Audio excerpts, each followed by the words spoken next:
नमस्कार, मौलिक शक्ति न्यूज देख रहे हैं आप और मैं हूं आपके साथ साइमा।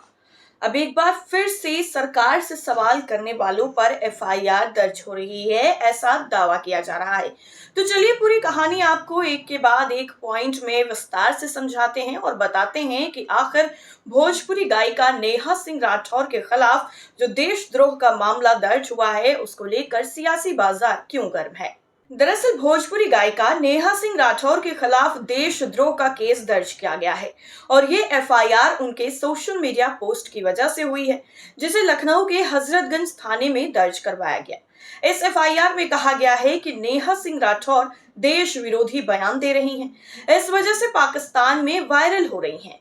नेहा के खिलाफ कई गंभीर धाराएं लगाई गई हैं, इनमें देशद्रोह की धारा भी शामिल है। आपको बता दें कि ये केस भारतीय न्याय संहिता यानी बीएनएस 2023 और आईटी एक्ट के तहत दर्ज हुआ है।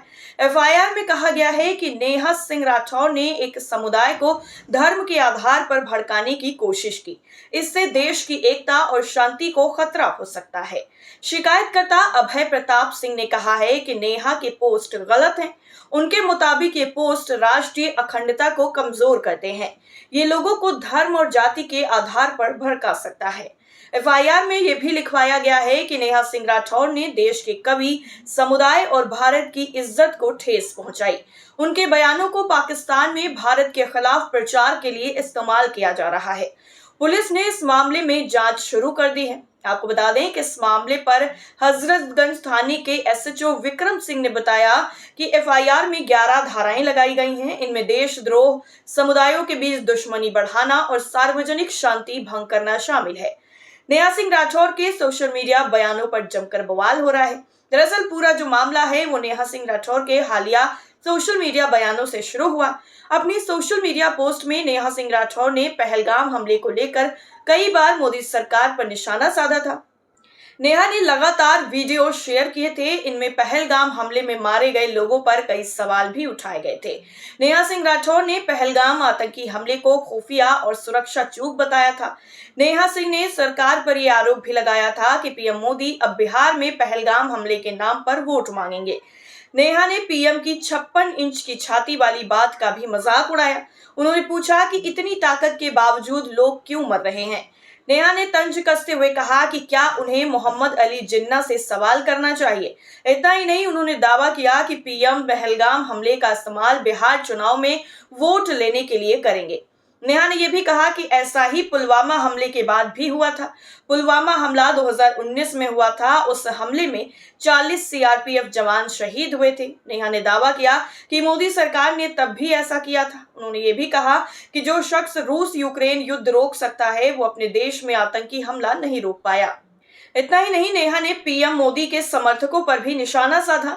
समर्थकों ने उनसे इस मुद्दे को राजनीतिक ना बनाने को कहा था। नेहा ने जवाब दिया कि वो सरकार से क्या सवाल करें।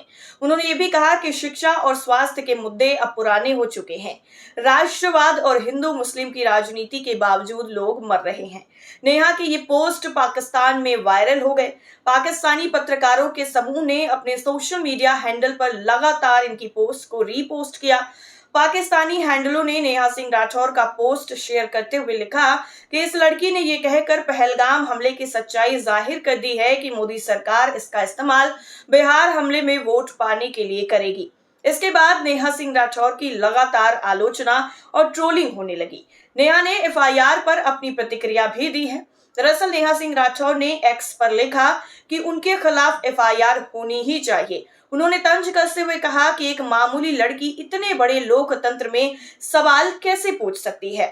नेहा ने पीएम मोदी और यूपी के सीएम योगी आदित्यनाथ को धन्यवाद भी कहा।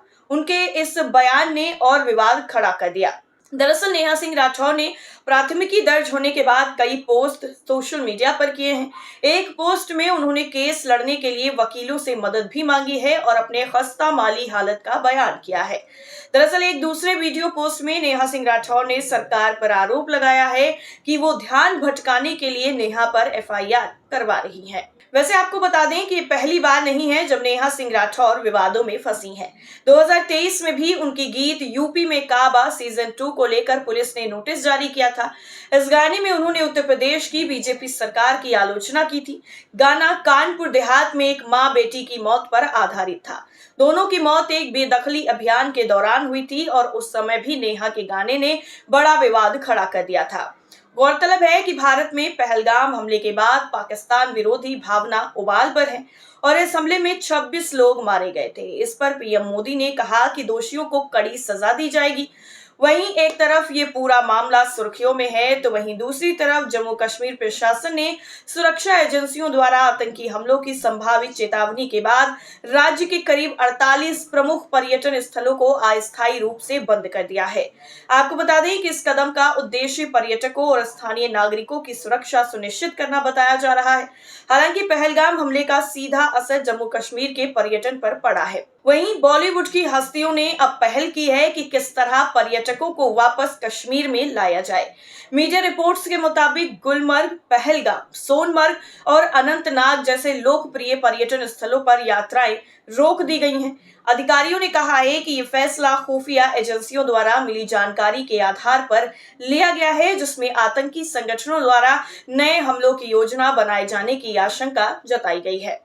दरअसल ये कदम ऐसे वक्त में उठाया गया है जब पिछले सप्ताह पहलगाम में एक आतंकी हमले में 26 लोगों की मौत हो गई थी। उस घटना के बाद से ही सुरक्षा एजेंसियों ने अतिरिक्त सतर्कता बरतने के निर्देश दिए थे। सुरक्षा बलों ने संवेदनशील क्षेत्रों में चौकसी बढ़ा दी है और पर्यटकों से अनुरोध भी किया है कि वो फिलहाल इन इलाकों की यात्रा ना करें। वहीं दूसरी तरफ जम्मू कश्मीर पुलिस और केंद्रीय सुरक्षा बलों ने संयुक्त अभियान चलाकर संदिग्ध गतिविधियों पर नजर भी रखनी शुरू कर दी है। दरअसल इस फैसले से स्थानीय पर्यटन उद्योग को झटका लगने की आशंका भी है, क्योंकि ये क्षेत्र गर्मियों के मौसम में बड़ी संख्या में पर्यटकों को आकर्षित करता है। हालांकि प्रशासन का कहना है कि स्थिति सामान्य होते ही पर्यटन गतिविधियां फिर से शुरू कर दी जाएंगी। वहीं दूसरी तरफ केंद्र सरकार ने जम्मू कश्मीर प्रशासन के फैसले का समर्थन किया है और कहा है कि नागरिकों की सुरक्षा सर्वोपरि है। वहीं गृह मंत्रालय ने स्थानीय अधिकारियों के साथ समन्वय बनाने रखने का आश्वासन दिया है। अधिकारियों ने आम जनता से भी अनुरोध किया है कि वो सुरक्षा निर्देशों का पालन करें और किसी भी संदिग्ध गतिविधि की सूचना तुरंत अधिकारियों को दें। कश्मीर घाटी में पर्यटन को फिर से बढ़ावा देने के लिए बॉलीवुड के कई सितारों ने पहल भी की है। इसके साथ ही भारतीय विदेश मंत्रालय यानी MEA ने कई देशों से कश्मीर के लिए जारी ट्रैवल एडवाइजरी, यात्रा चेतावनी को हटाने का आग्रह किया है। दरअसल पहलगाम हमले के बाद कश्मीर में सुरक्षा को लेकर चिंताएं बढ़ गई हैं। इस वजह से कई देशों ने अपने नागरिकों को कश्मीर में यात्रा से बचने की सलाह दी थी। इसी कड़ी में बॉलीवुड अभिनेता अमिताभ बच्चन, अक्षय कुमार और अनिल कपूर जैसे दिग्गजों ने सोशल मीडिया पर #कश्मीर वेलकम बैक और #बैक टू कश्मीर जैसे हैशटैग के साथ संदेश पोस्ट किए हैं और उन्होंने पर्यटकों से कश्मीर की यात्रा करने और स्थानीय अर्थव्यवस्था को सहारा देने का आह्वान भी किया है। वहीं विदेश मंत्रालय के प्रवक्ता ने भी कहा है कि कश्मीर पूरी तरह सुरक्षित है। हम विदेशी सरकारों से अनुरोध करते हैं कि वो अपने ट्रैवल एडवाइजरी को अपडेट करें ताकि अंतर्राष्ट्रीय पर्यटक बिना किसी डर के यहां आ सकें। आपको बता दें कि जम्मू कश्मीर के पर्यटन विभाग ने भी हाल ही के दिनों में कई प्रचार अभियान चलाए हैं, जिसमें शिकारा की सवारी, गुलमर्ग की स्कीइंग और स्थानीय हस्तशिल्प को प्रदर्शित किया गया है। स्थानीय व्यापारियों ने भी आशा जताई है कि इस पहल से पर्यटन उद्योग को नया जीवन जरूर मिलेगा। इस बीच में सुरक्षा बलों ने घाटी में सख्त निगरानी बनाए रखने का आश्वासन भी दिया है। वहीं एक वरिष्ठ अधिकारी ने यह भी कहा है कि हम पर्यटकों की सुरक्षा को सर्वोच्च प्राथमिकता देंगे। कश्मीर में पर्यटन उद्योग पिछले कुछ सालों में कई उतार चढ़ाव से गुजरा है, लेकिन सरकार और बॉलीवुड की इस संयुक्त पहल से उम्मीद जगी है कि घाटी एक बार फिर पर्यटकों की पहली पसंद बनेगी। अब देखना यह होगा कि इस अपील के बाद कितना ज्यादा पर्यटन कश्मीर में बढ़ेगा। फिलहाल आपका क्या मानना है इस खबर पर कमेंट करके जरूर बताइए। आज के लिए इतना ही। नमस्कार।